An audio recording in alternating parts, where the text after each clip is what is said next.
Eric in chat asked a question. This is something that I think is something that's relevant and a conversation that I think is really important, because you do see this in a lot of other esports, a lot of other video games. I mean, heck, there's this done in traditional sports as well. Highlight Heaven, I think it is, right?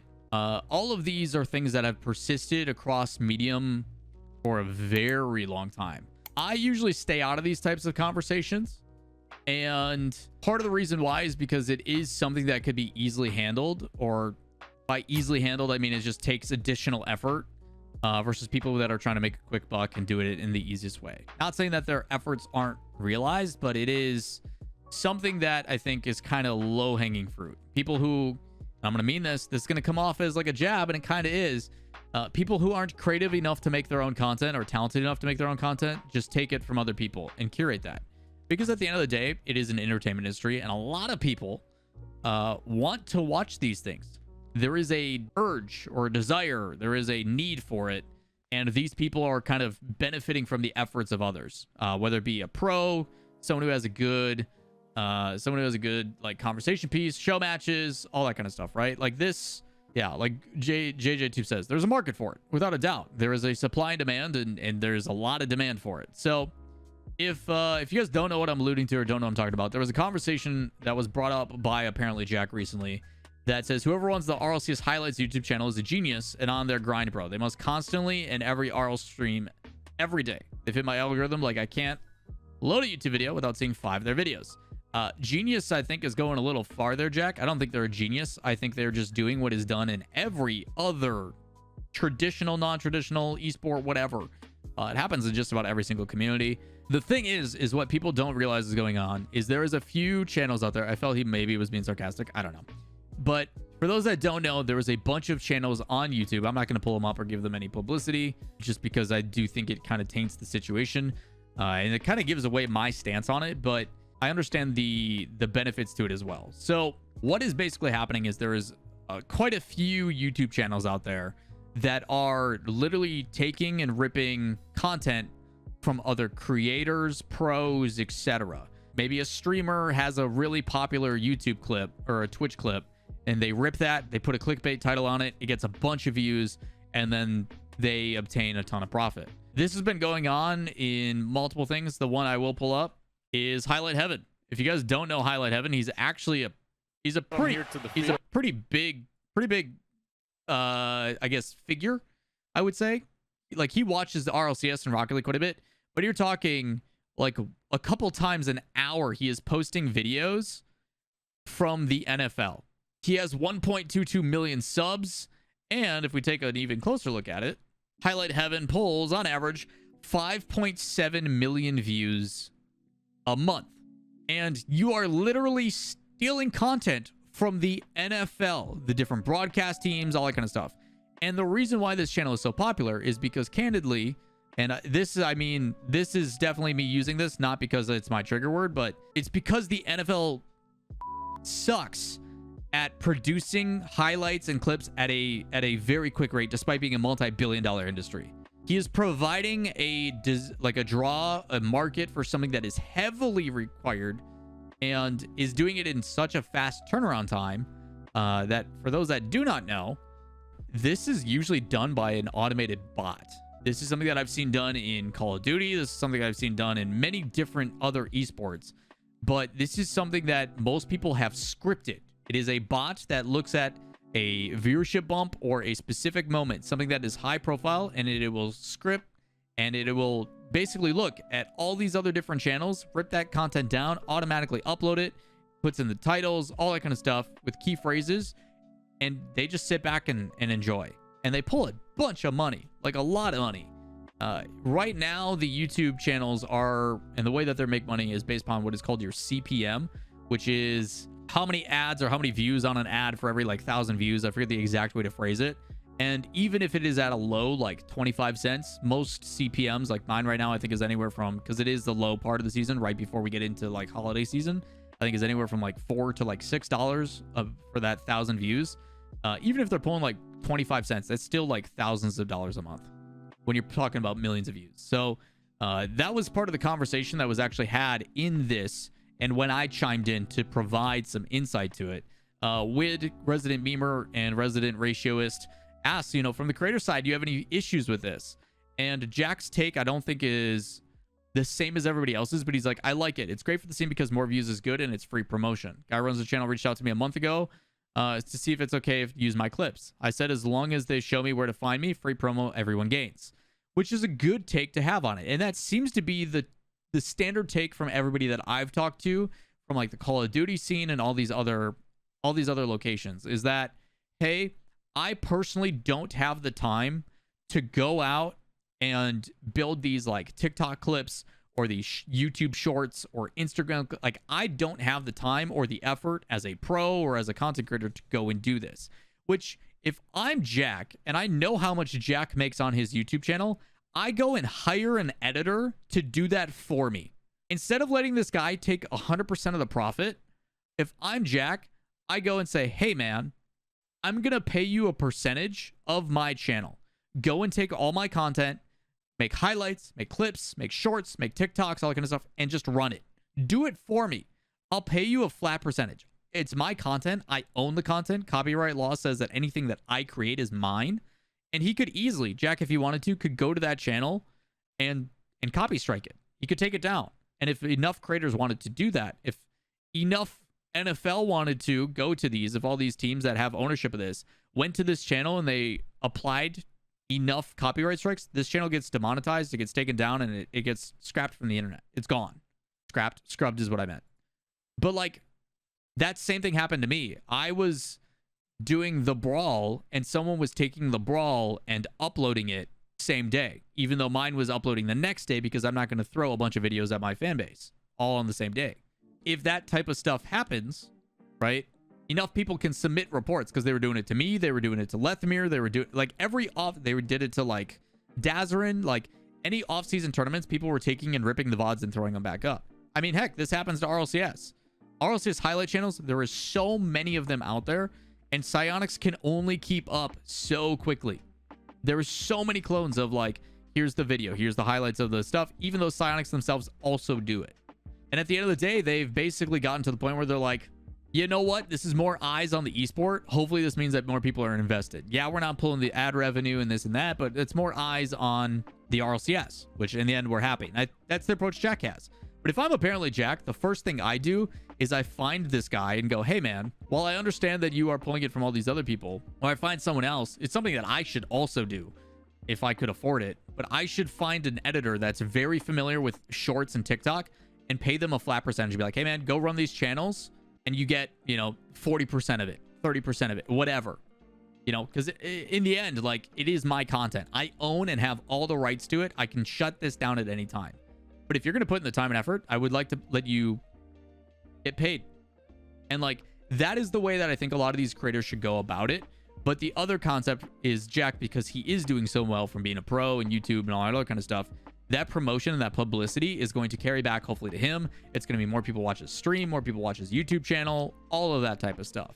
And it just goes to show, like, these are not a little amount of views. Like, you're talking within 24 hours, 60-some thousand views on a 27-second clip.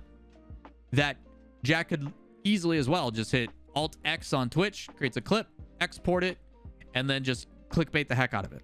So there was a bunch of conversation that this ended up going through, and I think I replied to one of these at one point, because he and Wid were talking.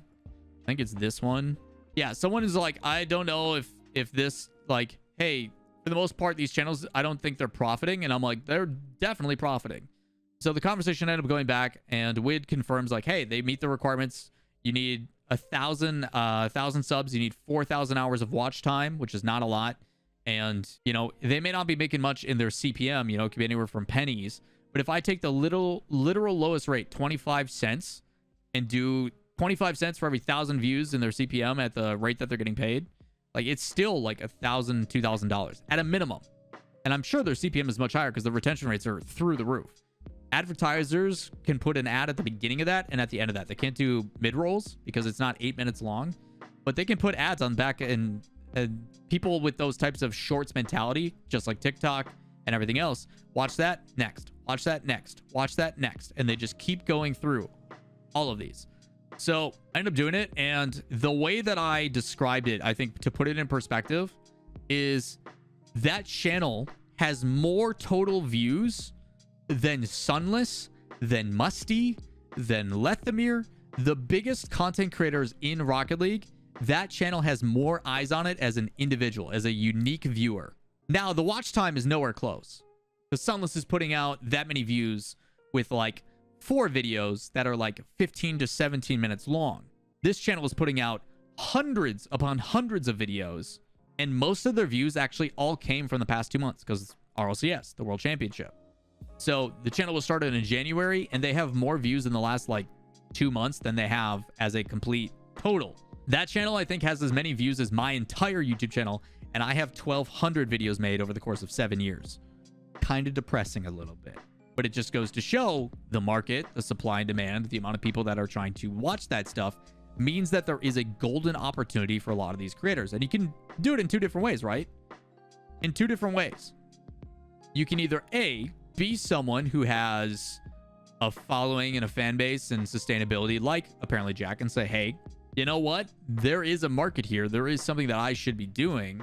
I'm going to hire somebody and make a ApparentlyJack Shorts YouTube channel, a TikTok, an Instagram, and I'm going to let them continue to supply demand it. I'm going to let them continue to make these clips and scrub my content and go crazy. And because they're putting in that work, they're now a full-time editor for me. And I'm going to compensate them fairly, whatever those 2 people come to an agreement of.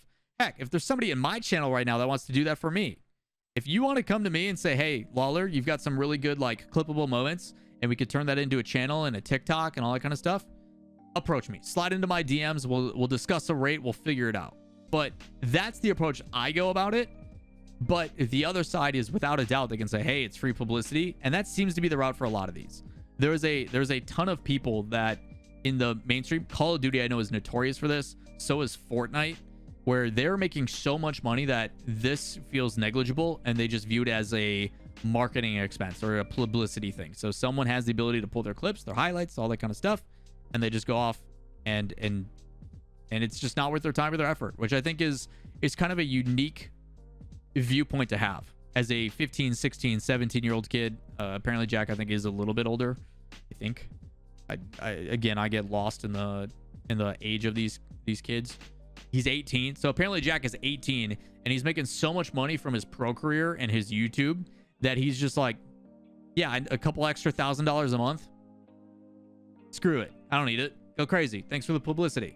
Which is crazy as a concept as a 31-year-old adult to think about. That at 18 years old, a couple extra $1,000 a month is negligible. What? When I was 18, I was a manager at a gym, working way too long, going to college, and it's a wild world we live in. It's a wild world. Again, the entertainment industry is at every time that I get another year of experience in this industry, I am continuously surprised at how much money is actually involved. Like, I had a meeting last week with someone worth $40 billion, and they were 1/3 of the project.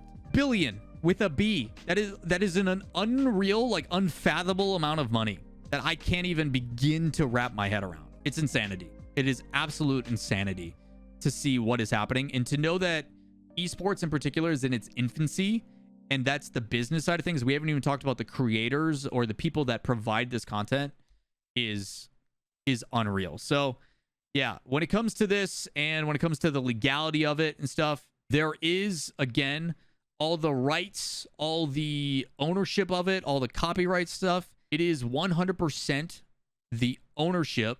Oh, it wasn't Gary Vee. The ownership is 1000% the creators. These channels do not have a leg to stand on. They are literally stealing content, even though this person has reached out to Jack and gotten permission. But at any time, if Jack wants to, if any of these creators want to, they can copyright strike. They can totally prove that, hey, I am this person. This is my content. It comes from my channel. I am who I am. And they can get it removed without a doubt. And then 20 more channels will pop up in its replacement. And it's going to be a constant process. So that stuff will continue to happen. But that is just like one minute portion of the like entertainment. It's unreal. So yeah, my stance on it, again, I told you, if I was to go about doing it, being the business person I am, I would try to do that to help grow it in a healthy way that is beneficial to myself, because at the end of the day it is my content. The only thing though is that the reason and the main reason I want to do it is primarily so I can make sure it's curated in a way that I am like, certain things aren't getting clipped out of context, certain things aren't too clickbaity. You know, there's like a morality type of issue that I have with it to an extent. I also can't get away with being Reddles and going, hey, I'm playing with my new teammate, and it's a thing of him and LJ, and he's clickbaiting the heck out of everybody. Because to your standard everyday YouTube viewer, they're like, holy shoot, like, oh my god, Reddles got a new teammate, it's LJ. Even though the rumor right now is that LJ is going to space station, he is no, like, again, that's stuff that I can't do. I am terrible at this game. I can't show my gameplay and people will be like, wow, neat, look at that flip reset. You know, people aren't gonna watch me play this game, and I'm well aware of that. So again, different people, different perspectives, different things. I personally think that if I turned a lot of my YouTube videos into like a 1 minute, like super fast, like grab, they would do great. I also just don't have the time to do that. So long story short, if you are a TikTok/shorts editor and you would like to reach out to me, hit me up. But again, I think it's really interesting to see that we are now just starting to see the like massive exposure of this come to light, because it has been going on for quite a while, specifically with the RL esports. The RL esports like section has been having like highlight channels do this stuff for a really long time, and at a certain point they just kind of gave up. So that is going to do it for today's conversation. If this is something that you guys are interested in, or have your own thoughts and opinions on it, or if you don't think there's like any harm in it, let me know in the comments down below. Everybody's got a kind of different take on the approach of this one, but overall, kind of curious to see where you guys are on what side of the story. So as always, if you enjoy the content, thumbs up, subscribe, notifications, and we'll see you next time. Peace.